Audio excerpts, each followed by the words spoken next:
সেদিন রাতে হঠাৎ করেই আবেগে ভেসে গিয়েছিলাম। ভাতিজা চুপচাপ আমার পাশে এসে দাঁড়াল।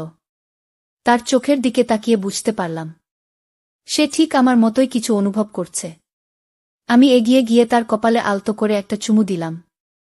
তারপর শক্ত করে তাকে জড়িয়ে ধরলাম। তো বন্ধুরা, আমার ভিডিওগুলো ভালো লাগলে লাইক, কমেন্ট, শেয়ার করে পাশে থাকবেন। ধন্যবাদ। আমি রিয়া। আমি বিয়ের পর শ্বশুরবাড়িতে আসি। সংসারের টানাপোড়েন, দায়িত্ব আর একাকিত্বের ভেতরেই আমার দিন কেটে যাচ্ছিল। আমার ভাতিজা অনেকটা সময় আমার কাছেই কাটাত। সে কখনো বই পড়তে আসত, কখনো আমার সাথে গল্প করত, আবার কখনো ছোটখাটো কাজে সাহায্য করত। দিন দিন বুঝতে পারছিলাম ওর সঙ্গে আমার এক ধরনের আলাদা টান তৈরি হচ্ছে। যখন সে হেসে কথা বলত, আমার বুকের ভেতরটা অদ্ভুতভাবে কেঁপে উঠত। আমি নিজেকে বুঝাতাম এটা শুধু স্নেহ, এর বেশি কিছু না। কিন্তু মনের ভেতরে কোথাও যেন এক অদৃশ্য আকর্ষণ তৈরি হচ্ছিল। ভাতিজার চোখে অদ্ভুত এক ভালোবাসার ঝলক আমি প্রতিদিন খুঁজে পেতাম। সেদিন দুপুরে ঘরে আমি একা ছিলাম। সে হঠাৎ দরজার সামনে এসে দাঁড়াল। আমার দিকে তাকিয়ে একটু হেসে বলল, চাচি, আপনাকে খুব ক্লান্ত লাগছে। আপনি ঠিক আছেন তো? আমি উত্তর দিলাম, হ্যাঁ, আছি। শুধু একটু একা লাগে মাঝে মাঝে। ওর চোখে যে মমতা ঝলকাচ্ছিল সেটা আমার বুকের ভেতর কেমন এক আলোড়ন তুলল। সেদিনই প্রথম মনে হল হয়তো এই সম্পর্ক একদিন অন্যরকম রূপ নেবে। সেদিন সন্ধ্যায় উঠোনে বসে কাপড় ভাঁজ করছিলাম। আলতো বাতাস বইছিল, চারদিক নিস্তব্ধ। ভাতিজা এসে পাশে বসল। আমার দিকে তাকিয়ে বলল, চাচি, আপনি সবসময় একা এত কাজ করেন, আপনাকে সাহায্য করার মতো কেউ নেই কেন? আমি হেসে বললাম, এটাই তো আমার অভ্যাস হয়ে গেছে। আর তুমি তো মাঝে মাঝে পাশে থাকো। ওর চোখে তখন অদ্ভুত এক গভীরতা, যেন আমার কথার ভেতরেই লুকিয়ে থাকা আবেগ বুঝতে পারছিল। চোখে চোখে কিছুক্ষণ নীরবতা জমে রইল। আমার বুক কাঁপছিল, তবু নিজেকে সামলে নিলাম। আমি বললাম, তুমি তো ছোট, এসব ভেবে লাভ নেই। সে মৃদু হাসল। চাচি, বয়সে ছোট হতে পারি, কিন্তু মন তো বোঝে। আপনার একাকিত্ব আমি বুঝি। ওর কথায় বুকের ভেতরটা কেমন যেন নরম হয়ে এলো। সেদিনই মনে হল এই সম্পর্ক হয়তো শুধু ভাতিজা চাচির সীমানায় আটকে থাকবে না। ভেতরে ভেতরে অন্য এক গল্প জন্ম নিচ্ছে। পরদিন বিকেলে বৃষ্টি হচ্ছিল। আমি বারান্দায় দাঁড়িয়ে ভিজে বাতাস উপভোগ করছিলাম। হঠাৎ ভাতিজা পাশে এসে দাঁড়াল। সে বলল, চাচি, বৃষ্টিতে আপনার চোখগুলো আরও উজ্জ্বল লাগে। আমার গাল গরম হয়ে উঠল। অকারণে হেসে বললাম, তুমি এসব কি বলছ? সে হালকা হেসে বলল, সত্যিই বলছি। আপনার মধ্যে একটা অচেনা টান আছে। আমি চাইলেও দূরে থাকতে পারি না। আমার বুকের ভেতর কেমন যেন ধকধক করছিল। আমি চুপ করে তার দিকে তাকালাম। মনে হল এই নীরবতা হাজারো কথার থেকেও বেশি কিছু বলে দিচ্ছে। এক মুহূর্তে ও হাত বাড়িয়ে আমার ভেজা চুলটা কপাল থেকে সরিয়ে দিল। সে স্পর্শে শরীরটা যেন কেঁপে উঠল। আমি কিছু বললাম না, শুধু চোখ নামিয়ে দাঁড়িয়ে রইলাম। সেদিন মনে হল আমাদের মাঝের সম্পর্ক আর আগের মতো থাকছে না। এক অদ্ভুত আবেগের শুরু হয়ে গেছে, যা থামানো কঠিন। সন্ধ্যায় বিদ্যুৎ চলে গিয়েছিল। বাড়ি অন্ধকারে ডুবে আছে। আমি রান্নাঘরে মোমবাতি জ্বালাচ্ছিলাম।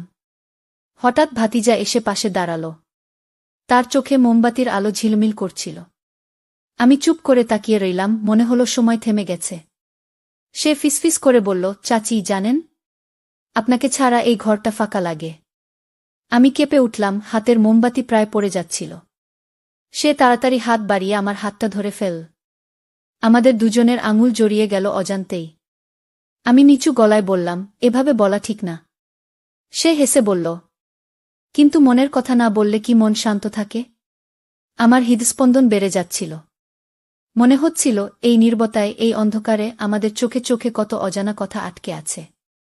সেদিন রাতে বুঝলাম, এই সম্পর্কটা কেবল দায়িত্ব বা আত্মীয়তার মধ্যে সীমাবদ্ধ নেই, এর মধ্যে একটা গভীর টান তৈরি হয়েছে। সেদিন রাতে সবাই ঘুমিয়ে পড়েছিল। আমি উঠোনে বসেছিলাম, চাঁদের আলোয় আকাশটা দেখছিলাম। হঠাৎ ভাতিজা চুপি চুপি এসে পাশে বসল। তার চোখে ছিল ভীষণ টান, অন্তরের লুকোনো ভালোবাসা। আমি বললাম, এভাবে রাতে বারবার কাছে আসা কি ঠিক? সে শান্ত গলায় উত্তর দিল, চাচি, আমি আপনাকে সম্মান করি, কিন্তু জানি না কেন আপনার কাছাকাছি আসলে এক অদ্ভুত শান্তি পাই।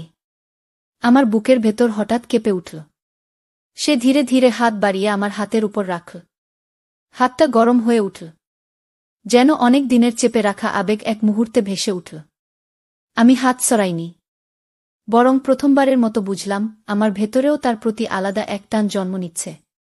সে আস্তে আস্তে বলল, আপনি যদি একবার চোখের দিকে তাকান বুঝবেন আমি মিথ্যে বলছি না। আমি সাহস করে চোখ তুললাম। তার চোখে যে সত্যি ছিল তা আমাকে ভীষণ নরম করে দিল।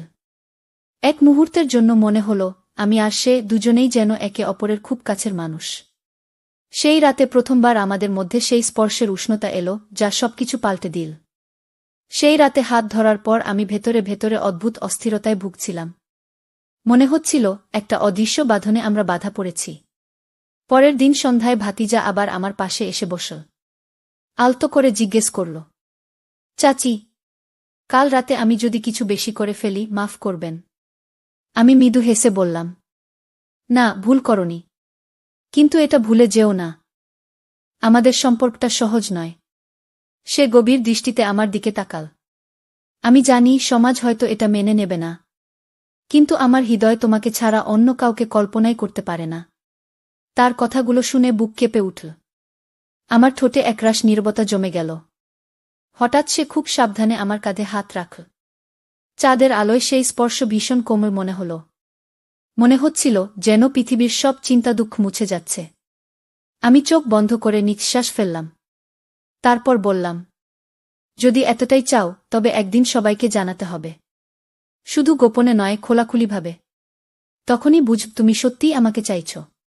সে দুইভাবে উত্তর দিল, আমি প্রতিশ্রুতি দিচ্ছি চাচি, একদিন আমি সবাইকে জানাব। তুমি শুধু আমার পাশে থেকো। সেদিন রাতে আমাদের মধ্যে কোনো সীমা ছাড়ানো কিছু হয়নি, কিন্তু সেই স্পর্শ, সেই প্রতিশ্রুতি আমাদের সম্পর্ককে আরও অভেদ্য বন্ধনে বেঁধে দিল। সেদিনকার প্রতিশ্রুতির পর আমাদের মধ্যে দূরত্ব যেন আরও কমে এল। ভাতিজা প্রতিদিন কোনো না কোনো অজুহাতে আমার পাশে বসত, আর আমি নিজের অজান্তেই তাকে খুঁজে বেড়াতাম। একদিন রাতে বাড়ির সবাই আত্মীয়ের বিয়েতে বাইরে ছিল। সারা বাড়ি ফাঁকা। আমার বুক ধুকপুক করছিল, কারণ আমি জানতাম আজ রাতেই হয়তো কিছু বদলে যাবে। রাতের খাবার শেষে ভাতিজা চুপচাপ রান্নাঘরে এলো। কথা না বলে শুধু আমার দিকে তাকাল। সেই দৃষ্টিতে এমন এক টান ছিল যেটা উপেক্ষা করা অসম্ভব। আমি ফিসফিস করে বললাম, আজ রাতে তুমি থাকছ? সে মৃদু হাসল, মাথা নেড়ে বলল, হ্যাঁ চাচি, আজ তোমাকে একা ছাড়তে পারব না। সেদিন আমরা একসাথে বসে অনেক গল্প করলাম। সে তার স্বপ্নের কথা বলল, আমি আমার একাকিত্বের কথা বললাম। ঘণ্টার পর ঘণ্টা কেটে গেল। মাঝে মাঝে ওর হাত আমার হাতে ছুঁয়ে যাচ্ছিল। আমি টের পাচ্ছিলাম আমার বুকের ভেতর কেমন অদ্ভুত উষ্ণতা জমে উঠছে। ঘড়ির কাঁটা যখন গভীর রাত ছুঁল, আমি বললাম, যা কিছু হোক, আজকের রাত আমরা শুধু নিজেদের জন্য রাখি। সে এগিয়ে এসে আমার পাশে বসল। চোখে চোখ রেখে বলল, আজ থেকে তুমি একা নও, আমি আছি তোমার জন্য। চাঁদের আলোয় সেই প্রতিজ্ঞার সঙ্গে আমরা একসাথে রাত কাটানোর সিদ্ধান্ত নিলাম। ভয় ছিল, লজ্জা ছিল, কিন্তু ভালোবাসার টান তার চেয়ে অনেক গভীর হয়ে উঠেছিল। রাতের নীরবতা চারদিককে ঘিরে ধরেছিল। বাড়ি যেন নিঃশ্বাস বন্ধ করে অপেক্ষা করছিল আমাদের মুহূর্তের জন্য। আমি আর ভাতিজা একসাথে বসে আছি বারান্দায়। চাঁদের আলো আমার মুখে পড়ছিল, আর ওর চোখ সেই আলোয় আটকে ছিল। মুহূর্তটা যেন থেমে গিয়েছিল। হঠাৎ সে আমার হাতটা আলতো করে ধরে ফেলল। আমার বুক কেঁপে উঠল। আমি প্রথমে হাত ছাড়িয়ে নিতে চাইলাম, কিন্তু পারলাম না।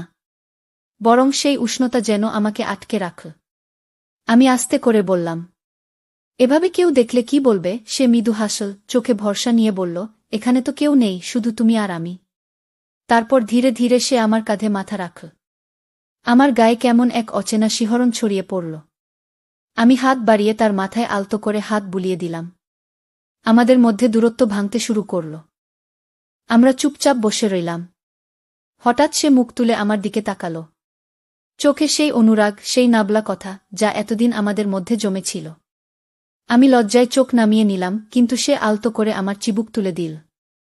সেই মুহূর্তে আমি বুঝলাম, আমাদের ভালোবাসা আর আটকে রাখা যাবে না। প্রথমবারের মতো তার ঠোঁট আমার কপালে ছুঁয়ে গেল। চাঁদের আলো, রাতের নিস্তব্ধতা আর আমাদের প্রথম স্পর্শ, সব মিলে সেই রাত হয়ে উঠল অম্লিন। সেদিন রাতে হঠাৎ করেই আবেগে ভেসে গিয়েছিলাম। ভাতিজা চুপচাপ আমার পাশে এসে দাঁড়াল। তার চোখের দিকে তাকিয়ে বুঝতে পারলাম সে ঠিক আমার মতোই কিছু অনুভব করছে।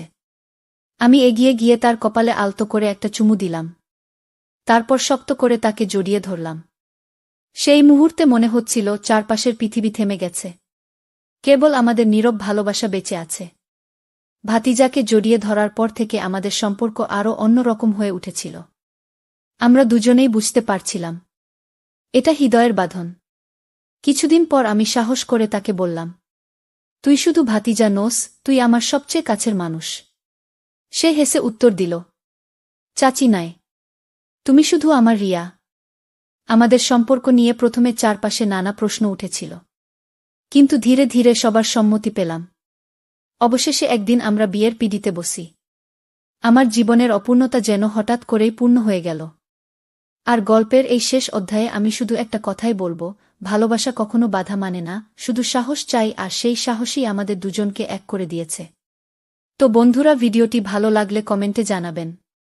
এই রকম ভালোবাসার গল্প শুনতে চাইলে চ্যানেলটা সাবস্ক্রাইব করুন এবং পাশে থাকুন আর আপনার বেল আইকনটা বাজিয়ে রাখুন, যাতে নতুন ভিডিও আপলোড করা মাত্র আপনারা দেখতে পারেন।